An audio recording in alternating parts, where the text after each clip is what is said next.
ಅಂತ ಪತ್ತೆ ಆಗ್ತಿಲ್ಲ, JDS ಅವರಿಗೂ ಪತ್ತೆ ಆಗ್ತಿಲ್ಲ. ಧರ್ಮಸ್ಥಳಕ್ಕೆ ಬನ್ನಿ ಅಂತ ಕರೀತಾ ಇದ್ದಾರೆ. ಆಣೆ ಪ್ರಮಾಣ ಅಲ್ಲಿ ತನಕ ಹೋಗಿ ನಿಂತಿದೆ. ಈಗ ನಾವು ಕುಮಾರಸ್ವಾಮಿ ಅವ್ರನ್ನ ಇದು ನನ್ನ ಕನಸಿನ ಕೂಸು ಅಲ್ವೋ ಅಂತೇಳಿ ಧರ್ಮಸ್ಥಳಕ್ಕೆ ಕರಿಬೇಕು. ನಾವು ಇವಾಗ ಬಂದು ಹೇಳಪ್ಪ ನೀನು ಈ ಸ್ಟೇಟ್ಮೆಂಟ್ ಹೇಳಿದ್ಯೋ ಇಲ್ವೋ ಅಂತೇಳಿ ನಾವು ಈಗ ಅಲ್ಲಿ ಕರಿಬೇಕು. ಈಗ ಅಡ್ಡ ಮತದಾನಕ್ಕೆ ಅವ್ರು ಮಾಡಿದ್ಮೇಲೆ ಕುಮಾರಸ್ವಾಮಿ ಅವರು ಈ ವಿಚಾರಕ್ಕೆ ಬರ್ಬೇಕು ಧರ್ಮಸ್ಥಳಕ್ಕೆ. ನಾವು ಬಂದು ಹೇಳ್ತೀವಿ ಕುಮಾರಸ್ವಾಮಿ ಅವರು ಈ ಮಾತು ಹೇಳೋದ್ರಿಂದ ನಾವು ಬಂದು ಧರ್ಮಸ್ಥಳದಲ್ಲಿ ಹೇಳ್ತೀವಿ. ಕುಮಾರಸ್ವಾಮಿ ಅವರು ಬಂದು ಹೇಳಿ ಧರ್ಮಸ್ಥಳದಲ್ಲಿ ನಾನು ಹೇಳಿಲ್ಲ ರೀ ನಾನು ಅದನ್ನ ಅಂತ.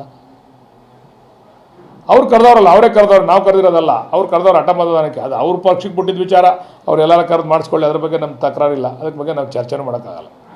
ಈ ವಿಚಾರದಲ್ಲಿ ಮಾತಾಡಬೇಕು ಧರ್ಮಸ್ಥಳದಲ್ಲಿ. ಈ ವಿಚಾರನೂ ಧರ್ಮಸ್ಥಳದಲ್ಲಿ ಮಾತಾಡಲಿ ಅಂತೀರಾ? ಯಾರು ಬಿಡದಿ ಅವ್ರನ್ನ ಅಲ್ಲಿ ಕರೆದ್ರೆ ನಾವು ಇವ್ರನ್ನ ಅಲ್ಲಿ ಕರಿತೀವಿ. ಈ ವಿಚಾರಕ್ಕೆ ಪ್ರಾಮಾಣಿಕತೆ ಎಷ್ಟು ಅಂತ ಗೊತ್ತಾಗಬೇಕಲ್ಲ. ಅವ್ರು ಕರೆದ್ರೆ BJP ಅವ್ರು ಕರೆದ್ರೆ, ಕುಮಾರಸ್ವಾಮಿ ಅವರು ಪಾರ್ಟ್ ಆಫ್ ದಿ BJP ತಾನೆ, ಅವರು ಬಂದು ಈ ವಿಚಾರನ ಅಲ್ಲೇ ಚರ್ಚೆ ಮಾಡೋಣ. ಹಂಗಾರೆ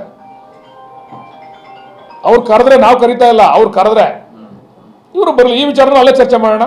ಆ ಭಗವಂತನ ಮುಂದೆ ತೀರ್ಮಾನ ಮಾಡೋಣ, ಸುಳ್ಳು ಎಷ್ಟು ಸತ್ಯ ಎಷ್ಟು ಅಂತ ಭಗವಂತ ತೀರ್ಮಾನ ಮಾಡಲಿ. ಯಾರು ಸುಳ್ಳು ಹೇಳ್ತಾರೆ ಅವ್ರಿಗೆ ಶಿಕ್ಷೆ ಕೊಡಲಿ, ನಾವು ಸುಳ್ಳು ಹೇಳಿದ್ರೆ ನಮಗೆ ಶಿಕ್ಷೆ ಕೊಡಲಿ, ಅವ್ರು ಸುಳ್ಳು ಹೇಳಿದ್ರೆ ಅವ್ರಿಗೆ ಶಿಕ್ಷೆ ಕೊಡಲಿ. ಬಹುಶಃ ಮಂಜುನಾಥನ ಸನ್ನಿಧಾನದಲ್ಲಿ ಏನಾರ ಸುಳ್ಳು ನಡೆದ್ರೆ ಬಹುಶಃ ಅವನು ಸರ್ವನಾಶ ಆಗೋಯ್ತಾನೆ.